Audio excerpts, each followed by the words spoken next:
Chapter 7 of Rethinking Scoliosis: Neurotransmitters, the invisible drivers of the curve. Imagine the brain and spinal cord as a bustling control tower that sends lightning-fast instructions down nerve highways to every muscle, joint, and ligament, making sure your head stays level when you turn, your shoulders line up when you walk, and your core braces whenever you sneeze.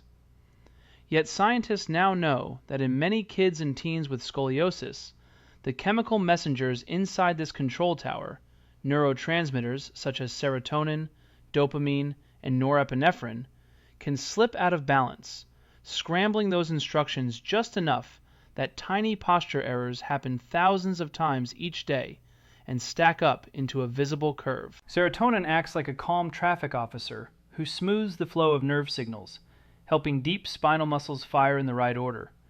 But when serotonin runs low, those muscles tighten a split second late, so the spine wobbles and then overcorrects, a cycle that repeats with every breath and step.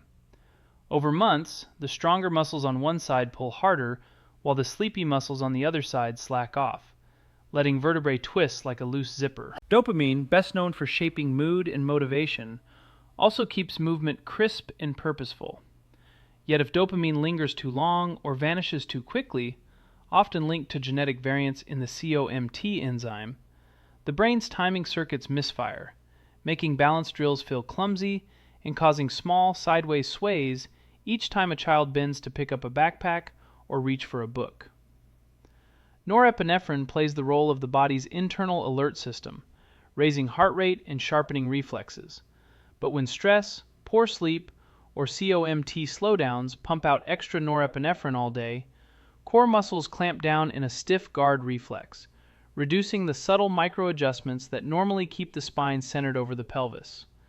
The result is a rigid trunk that easily drifts offline instead of a flexible one that self-corrects. Because these chemicals share raw materials, amino acids like tryptophan and tyrosine, and depend on vitamin and mineral helpers to change shape inside nerve cells, low levels of vitamin B6, magnesium, or folate can amplify the problem, leaving neurotransmitter assembly lines short-staffed at the worst possible time, such as during a rapid growth spurt when the skeleton lengthens faster than muscles strengthen. Researchers have measured these imbalances in urine and saliva, noting that children with moderate curves often show serotonin levels 20 to 40% below age norms, and norepinephrine spikes that track closely with rapid curve progression on X-rays. Yet once those chemicals are nudged back toward balance, postural tests improve. Kids can stand on one foot longer, tilt side to side without wobbling, and activate deep oblique muscles in the right firing sequence on surface EMG scans. Testing is simple. A dried urine card or morning saliva tube mailed to a certified lab reveals metabolite patterns that act like smudge marks on a blueprint, showing which pathways need support. Armed with that data, clinicians create support protocols that blend targeted nutrition and gentle lifestyle tweaks. Tryptophan-rich foods like turkey, eggs, and pumpkin seeds raise serotonin. Magnesium glycinate at bedtime calms norepinephrine and improves sleep quality. Vitamin B6 and methylfolate help enzymes trim and fold neurotransmitters so they fit perfectly into their receptor locks.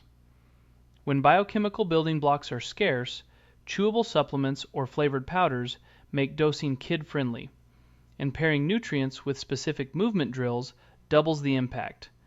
Balance board routines performed right after a serotonin-boosting snack harness the short window when brain circuits are primed to learn better alignment. Bright light exposure in the morning resets the body clock, improving nighttime melatonin release, which in turn supports serotonin recycling and overnight spinal muscle recovery, while limiting screen glare after dusk keeps dopamine from surging late and disrupting deep sleep needed for bone growth. Some clinics integrate neurofeedback, where kids watch a video game that moves only when their brain waves hit focus zones, teaching real-time control over neural rhythms tied to dopamine stability. Early studies show that combining neurofeedback with nutrient therapy can shrink Cobb angle growth rates by nearly half during peak adolescence.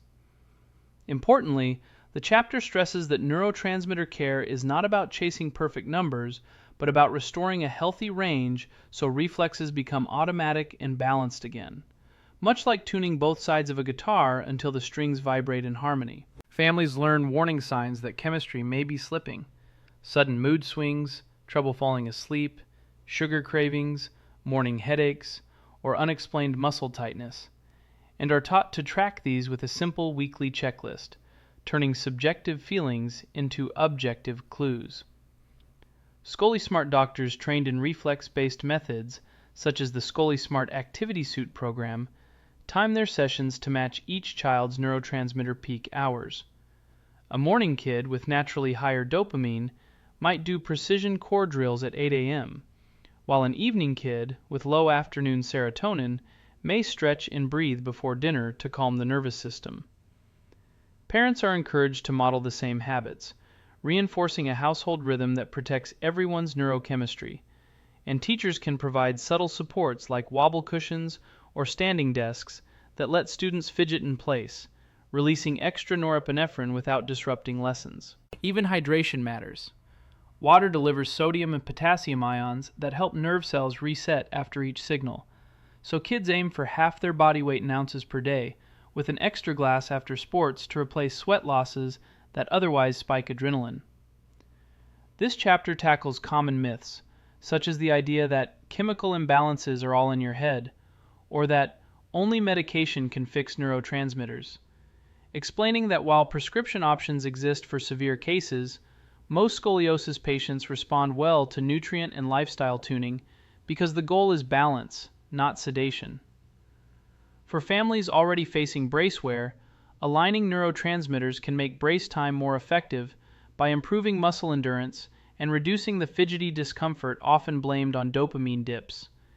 Kids who sleep better and have calmer core muscles tolerate plastic shells longer, leading to better in-brace correction numbers. On the surgical side, optimizing serotonin and lowering norepinephrine before a planned fusion improves post-op recovery, because balanced chemistry supports steady heart rate, reduces muscle spasms, and enhances bone healing in the fusion area. We close this chapter with a hopeful case. 12-year-old Lucas, who entered care with a 28-degree thoracic curve and lab results showing low serotonin and sky-high norepinephrine. After 12 weeks on a plan that paired tryptophan smoothies, magnesium baths, sunset screen curfews, and twice-daily reflex drills, his follow-up X-ray held at 29 degrees during a 3-inch growth spurt, and his balance board time improved from 6 to 25 seconds. Proof that invisible chemistry can shape very visible outcomes.